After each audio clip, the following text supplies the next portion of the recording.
தேவனுக்கே மகிமை உண்டாகட்டும். ஒருவராய் சாவாமை உள்ளவரும் ஒருவரும் சேரக்கூடாத ஒளியிலே வாசம் பண்ணுகிறவரும் ஒரு மனுஷரிலும் கண்டிராதவரும் காணக்கூடாதவருமாக இருக்கிற தேவாதி தேவன் சர்வ வல்லமுள்ள நமது ஆண்டவராகிய இயேசு கிறிஸ்துவின் இனி நாமத்தில் உங்களுக்கு ஸ்தோத்திரங்களை வாழ்த்துக்களை தெரிவித்துக் கொள்கிறேன். அன்புக்குரிய பிள்ளைகளே, நாம் ஒன்றுக்கும் கவலைப்படாமல் எல்லாவற்றை குறித்து ஸ்தோத்திரத்துடனே ஜபத்துடனே விண்ணப்பங்களுடனே நாம் தேவனுக்கு நாம் தெரியப்படுத்துவோம். காலம் கடந்து போய் கொண்டிருக்கிறது. நாட்கள் பொல்லாதவைகளாக இருக்கிறது. கடைசி காலமாக இருக்கிறது. தேவனுடைய வருகை, இயேசுனுடைய வருகை சமீபமாக இருக்கிறது. நாம் ஆயத்தமாக இருப்போம், விழிப்பாக இருப்போம், நாம் ஜாக்கிரதையாக இருப்போம். நாம் கர்த்தரிடத்தில் இன்னும் மிக மிக அதிகமாக நாம் ஆண்டவரோடு ஐக்கியமாக இருப்போம். ஆண்டவர் உங்களை ஒவ்வொரு நாளும் இந்நாள் வரைக்கும் ஜீவனோடு வழிநடத்தின கர்த்தர் இருக்கிற உயிர் இருக்கிறவர்களும் கர்த்தர் நம்மளை சுகமாக நடத்துவார். இந்த காலை வேளையிலே நாங்கள் மீண்டும் உங்களை அனைவரையும் வாழ்த்துகின்றேன். மனுஷனுடைய வாழ்க்கை எப்போ முடிகிறது என்று தெரியாது. பேசிக்கொண்டிருக்கிற எனக்கு எப்போ முடிவு இருக்கிறது, எப்போ மரணம் வரும்னு நமக்கு தெரியாது. ஆனாலும் எல்லாவற்றுக்கும் ஆயத்தமாக இருக்கணும்னு பவுல் சொல்கிறார். அதாவது ஒரு கிறிஸ்தவன் மரணத்தை காண்பதற்கு கூட ஆயத்தமாக இருக்கணும் அப்படின்னு சொல்கிறார். அதுக்காக செத்து போகணும், அதுக்காக அதனுடைய கவனமாக வச்சுருக்கணும்னு நம்ம சொல்ல வரல. இப்போ இருக்கிற காலகட்டங்களிலே மிகவும் பார்க்கின்ற நாம் மோசமான ஒரு சூழ்நிலைகளே மக்கள் நினைத்து பார்க்க முடியாத எத்தனையோ பெரியவர்கள், நல்லவர்கள், வல்லவர்கள் எல்லாரும் மரித்து கொண்டிருக்கிறார். சரி, கடந்து போட்டோம். எல்லாமே ஆண்டவருடைய கையில் இருக்கிறது. நம்ம ஜபத்தோடு இருப்போம். எது வந்தாலும் சந்திக்க தயாராக இருப்போம். கர்த்தர் உங்களை அனைவரையும் நடத்துவார்.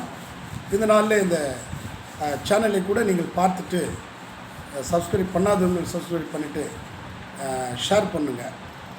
இந்த ஊழியத்தை தொடர்ந்து நடத்தணும், ஜெபம் பண்ணணும். நிறைய பேர் சும்மா சொல்கிறாங்களாம், இன்னும் அவர் சும்மா சப்ஸ்கிரைப் பண்ணு ஷேர் பண்ணு தினமும் சொல்லுகிறாரு. தினமும் தான் சொல்லுவோம். நீ பண்ணிட்டா நீ கேட்டுன்னு போ. பண்ணாத இருக்கிறவங்க கேட்பாங்க. நம்ம ஆளுங்க எதையும் வாழ விட மாட்டாங்க, சாக விட மாட்டாங்க. இதை சொன்னாலும் தப்பு, அதை சொன்னாலும் தப்பு. மக்கள் என்றைக்கு தான் மனம் மாற போகிறாங்களே தெரியல. கர்த்தருக்கு ஸ்தோத்திரம். இதெல்லாம் செய்கிறாருன்ட்டு ஒரு உற்சாகப்படுத்த மாட்டாங்க. ஐயாவுக்கு ஒரு தோத்திரம் சொல்லுவோம், நன்றி சொல்லுவோம். அவனுடைய வார்த்தையை தினமும் சொல்கிறாரு, அவரோட பேசுவோம். ஊழியக்காரோடெல்லாம் பேசுவோம். கர்த்தருடைய வசனத்தை பேசுவோம். நான் ஒரு மனுஷன் அந்த தான் இருக்கட்டும், அவர் தச்சனுடைய குமாரன் தானே, யோசேப்பினுடைய குமாரன் தானே அப்படின்னு நினச்சி தான் இன்னைக்கு கூட இருந்தான். இன்றைக்கி அந்த ஜனங்க ஊழியக்காரங்கன்னா அவருடைய அலெக்ஸ் தானே, அவருடைய இன்னாருடைய மகன் தானே, அவர் திருவள்ளூர் ஈக்காட்டு தானே, அவர் தெரியும் எனக்கு. அவர் அப்படி ஒரு உதாசனமான ஒரு சூழ்நிலையில் இருக்கிறார்கள். கர்த்தருடைய வார்த்தை பேசி கொண்டிருக்கிற, ஊழியத்தை செய்து கொண்டிருக்கிற தேவனுக்கு ஒருத்தருக்கு தான் தெரியும். நான் தவறு செய்கிறேன்னு சொன்னால் அதுக்கு உண்டான பலன் எனக்கு கண்டிப்பாக கொடுத்துருவார். ஆனால் ஊழியத்தை செய்கிற ஒரு ஊழியக்காரனாய் இது ஒரு என்னுடைய வாழ்வில் முழு தொழில் என்று சொல்ல முடியாது. இது கர்த்தருடைய பணி, சேவை. அர்ப்பணித்தோம். 19 வயசில் ஊழியத்துக்கு வந்தேன்.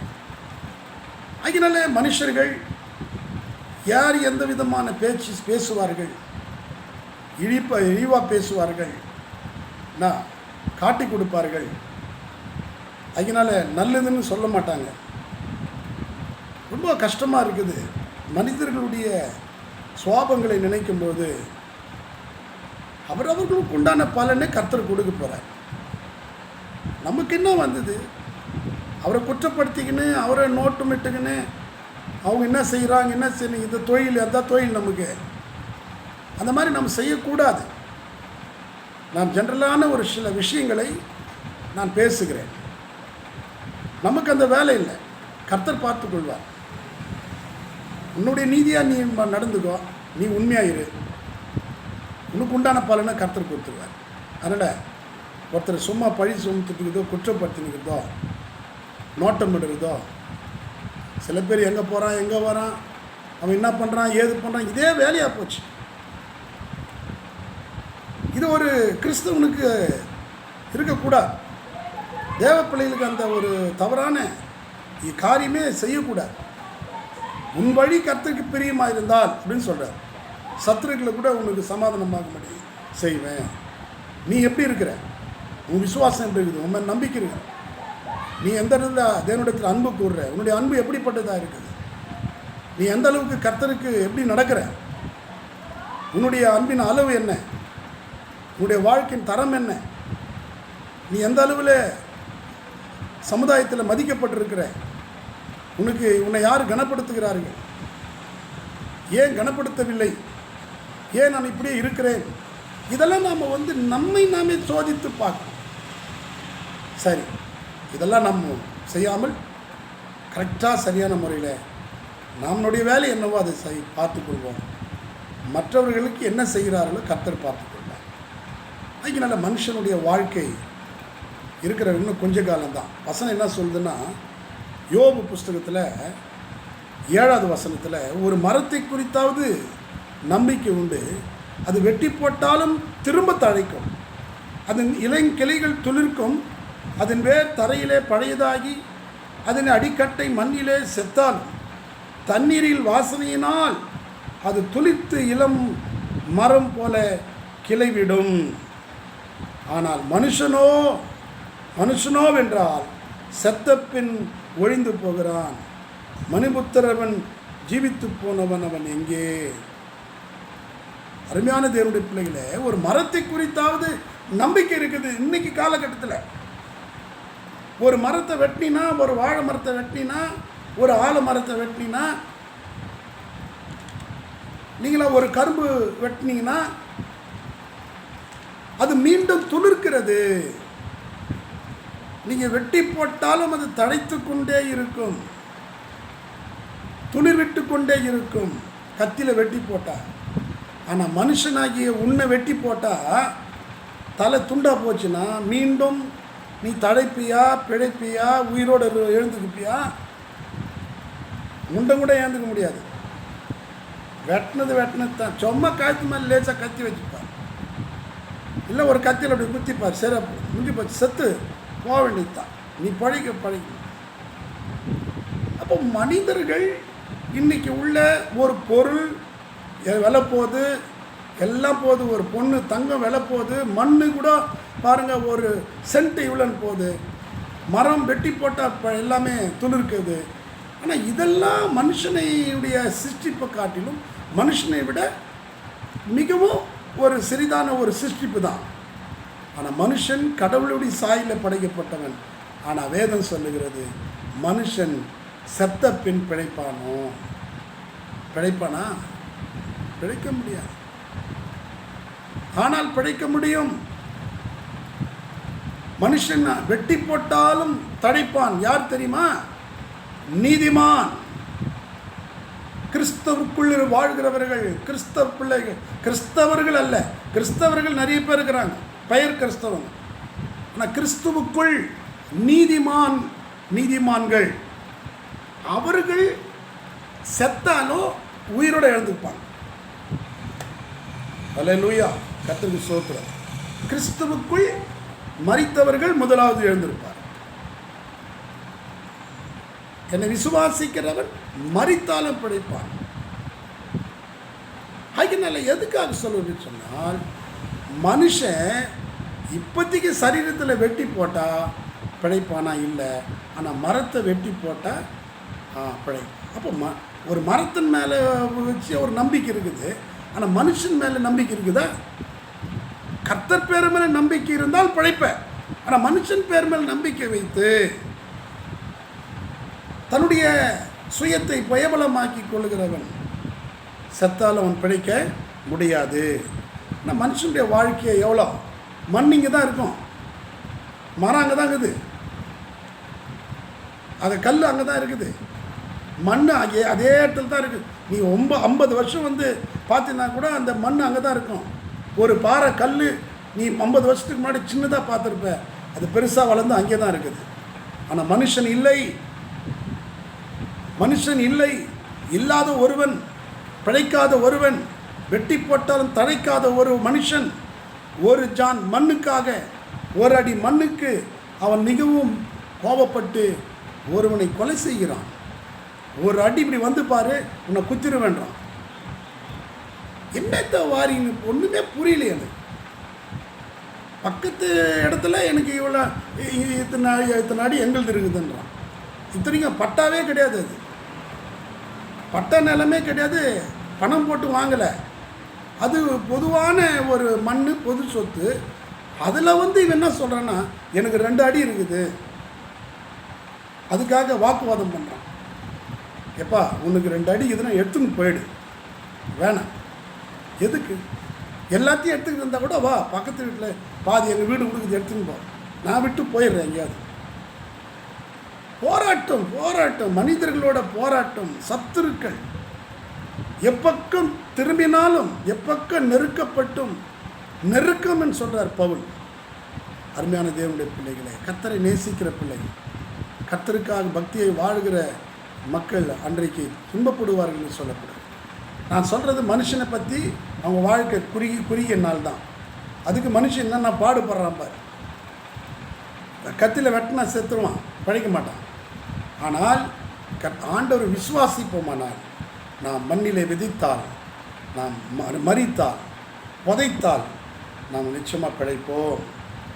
ஆனால் இப்போதைக்கு பார்த்திங்கன்னா மரத்தை குறித்தாவது நம்பிக்கை இருக்குது, ஆனால் மனுஷன் மேல் நம்பிக்கை இல்லை. அதனால தான் மனுஷனை சுவாசம் உள்ள மனுஷனை நீ நம்பாத. அதனால் சுவாசம் உள்ள மனுஷன் நம்புவதை பார்க்கலாம் கர்த்தர் பேரில் பற்றுதலாக இருப்பதனாலும். இங்கே அதே 14ஆம் அதிகாரம் யோபு 1வது வசனம், ஸ்திரீனிடத்தில் பிறந்த மனுஷன் வாழ்நாள் குறுகினவனும் சஞ்சலம் நிறைந்தவனுமாக இருக்கிறான். அவன் பூவை போல பூத்து அறுப்புண்டு போகிறான், நிழலை போல நிலை நிற்காமல் ஓடி போகிறான், மறைந்து போகிறான், கரைந்து போகிறான். கர்த்தருக்கு ஸ்தோத்திரம். நிலையில்லாத ஒரு பூமி எல்லாம் அழிந்துவிடும். அதனால மனுஷன் இருக்க மாட்டான். நமக்கு இருக்க மாட்டான்னா, மரம், செடி, பொண்ணு, பொருள் பூமிக்கு சொந்தம். ஆனால் கிறிஸ்துக்குள் இருக்கிறவர்கள், கர்த்தருடைய பிள்ளைகள், ரட்சிக்கப்பட்டவர்கள், நீதிமான்கள் இந்த மண்ணுக்கு சொந்தவர்கள் அல்ல, விண்ணுக்கு சொந்தமானவர்கள். அல்லேலூயா. மண்ணுக்கு சொந்தக்காரர்கள் அல்ல, விண்ணுக்கு சொந்தக்காரர்கள், பரலோகத்துக்கு சொந்தக்காரர்கள், பூமிக்கு சொந்தக்காரர்கள். இப்போ இருக்கிற செடி, மரம், பொன், பொருள் தான். அப்போ நம்ம ஆனால் மனுஷன் எதுக்கு சொந்தம் பாராட்டுறான்? இந்த மண்ணுக்கு சொந்தம் பாராட்டுறான். மண்ணு உந்து கிடையாதுடா, இங்கே நீ இருக்க போகிறது. ஆனால் நீ கர்த்தருக்குள்ளே இல்லைன்னா, ரட்சிக்கப்படலைன்னா, இயேசு கிறிஸ்து பிள்ளையாக வாழலைன்னா, நீ நீதிக்குரிய பிள்ளைகளாக வாழலைன்னா, இந்த மண் உன்னை துண்ணு நாசனம் பண்ணி போடும். அவ்வளோதான். உன் ஆத்மா கூட எங்கன்னா அழிஞ்சு கிடக்கும் பூமியில். அதனால் இதெல்லாம் யோசித்து சத்தியத்துக்குள்ளே வாங்க. ஆண்டவரை ஏற்றுக்கொள்ளாதவர்கள் கர்த்தராக இயேசு கிறிஸ்து தெய்வமாக இரட்சகராக ஏற்றுக்கொண்டு ரட்சிக்கப்பட்டு நீங்கள் ஞானஸ்தானம் பெற்று ரட்சிக்கப்படுங்க. நான் விசுவாசிங்க, மனம் திரும்புங்க, ஆண்டவர்கிட்ட ஒப்பு கொடுங்க. கிறிஸ்துக்குள்ளே இருக்கிற தேவ பிள்ளைகள் எதுக்கும் ஆசைப்படாமல் விண்ணுக்கு சொந்தக்காரர்களாக போய் சேருவதற்கு நம்ம ஆயத்தப்படுவோம். ஆண்டோடைய வருகைக்கு ஆயத்தப்படுவோம். மேலும் அநேக சத்தியங்கள் உண்டு, நீங்கள் தொடர்பு கொள்ளுங்கள். என்ன வேண்டும் என்று சொன்னாலும் கர்த்தர் என்னோடு கூட பேசுவார். என்ன சந்தேகம் தான் நீங்கள் கேட்கலாம். கர்த்தர் உங்களை ஆசீர்வதிப்பாராக. ஜெபம் செய்வோம். மகா பரிசுத்தம் உள்ள நல்ல பிதாவே, இந்த காலை வேளைக்காக ஸ்தோத்திரம். நாங்கள் இந்த பூமிக்கு சொந்தக்காரர்கள் அல்ல, நாங்கள் உலகத்தார் அல்ல கர்த்தாவே, நாங்கள் பரலோகத்துக்கு சொந்தக்காரர்கள். இந்த உலக வாழ்க்கை குறுகினதை நாள்ப்பா, மண்ணு செட்டு ஆண்டவரை மண்ணுக்கு நாங்கள் புழுதியாகவும் சாம்பலாகவும் போகிறோம். ஆனால் என் ஆத்துமா ஆண்டவரை பரலோகத்துக்கு சொந்தமாக ஆண்டவரே, அதுக்காக நீர் எவ்வளோ பிரயாசப்பட்டு எங்கள் ஆத்துமா ரட்சிக்கப்பட்டு நம்முடைய பரலோகத்துக்கு சேர எங்களுக்கு கல்வாரி சிலுவை ரத்தம் சிந்தி மரித்து 3ஆம் நாள் உயிரோடு எழுந்து அதை நாங்கள் விசுவாசிக்கிறோம். இந்த நாளை செய்தி கேட்டும் நிற்பட உலகத்துக்கும் மண்ணுக்கும் ஆசைப்படாதபடி பரலோகத்துக்கு போகிற ஆசையை கொண்டு வரும்படி ஜெபிக்கிறேன். ஆசீர்வதியும் எல்லாரையும் கர்த்தருடைய பிள்ளைகளாய் நீர் நடத்தும். இயேசு கிறிஸ்துவின் நாமத்தில் தாழ்மையோடு ஜெபிக்கிறேன் மகா பரிசுத்தமுள்ள நல்ல பிதா. ஆமென். ஆமென். May God bless you. எனக்காக அதிகமாக ஜெபம் பண்ணுங்க.